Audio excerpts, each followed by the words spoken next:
இல்லைன்னா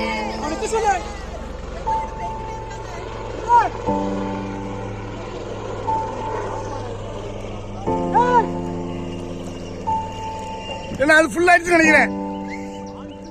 இல்லைன்னா நம்ம அங்க போய் நிப்போம். இல்லைன்னா ஆள் இருக்கு.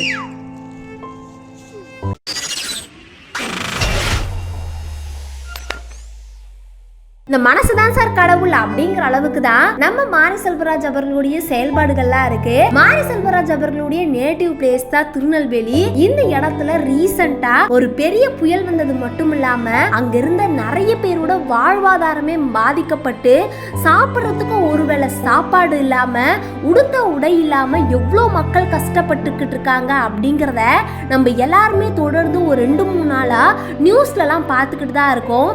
அதையும் தாண்டி ரொம்பவே தாழ்வா இருக்கக்கூடிய பகுதிகளில் நீர் ரொம்பவே சூழ்ந்து அங்க இருக்கக்கூடிய மக்கள் எல்லாமே ரொம்பவே கஷ்டப்படுறது மட்டும் இல்லாம அவங்களோட குழந்தைங்களோட வாழ்க்கையுமே கையில புடிச்சு வச்சுக்கிட்டு தான் நான் இருக்கிறேன் அப்படின்னு பேசுறதெல்லாம் பார்த்து கண்டிப்பா நம்ம எல்லாருமே மனம் நொந்திருப்போம். இந்த டைம்ல யாருமே அங்க பெருசா உதவல.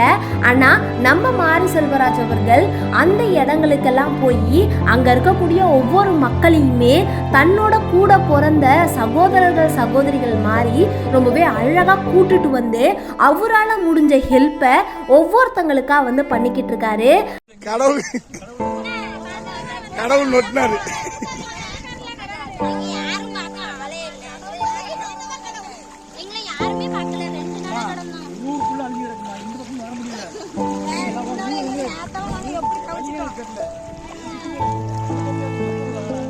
இதை அவர் இன்னைக்கு மட்டும் பண்ணல, கடந்த 3-4 நாட்களாகவே இதை தொடர்ந்து தான் பண்ணிக்கிட்டு இருக்காரு. சென்னையில மிஜாம் புயல் அப்படின்னு ஒரு பெரிய புயலுமே வந்திருந்தது.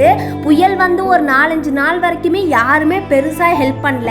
அதுக்கப்புறம் தமிழ் இண்டஸ்ட்ரியில் இருக்கக்கூடிய டாப் ஹீரோஸ் எல்லாம் கோடியா சம்பளம் வாங்கினாலும் என்னால முடிஞ்சது 10 லட்சம் தான், என்னால முடிஞ்சது 1 லட்சம் தான், என்னால முடிஞ்சது 1 கோடி தான் அப்படின்னு அவங்களோட சம்பளத்துல இருந்து ஒரு பகுதியை தர்றது கூட அவ்வளோ யோசிச்சாங்க.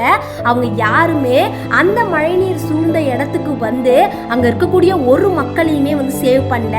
ஆனா நம்ம மாரி செல்வராஜ் அவர்கள் எப்பயுமே மக்களுக்காக தான் இருக்காரு. அவரால் முடிஞ்ச ஹெல்ப்பை எப்பயுமே மக்களுக்கு செய்வாரு அப்படிங்கிறத இந்த இடத்துல மாரி செல்வராஜ் அவர்கள் ப்ரூஃப் பண்ணியிருக்காரு.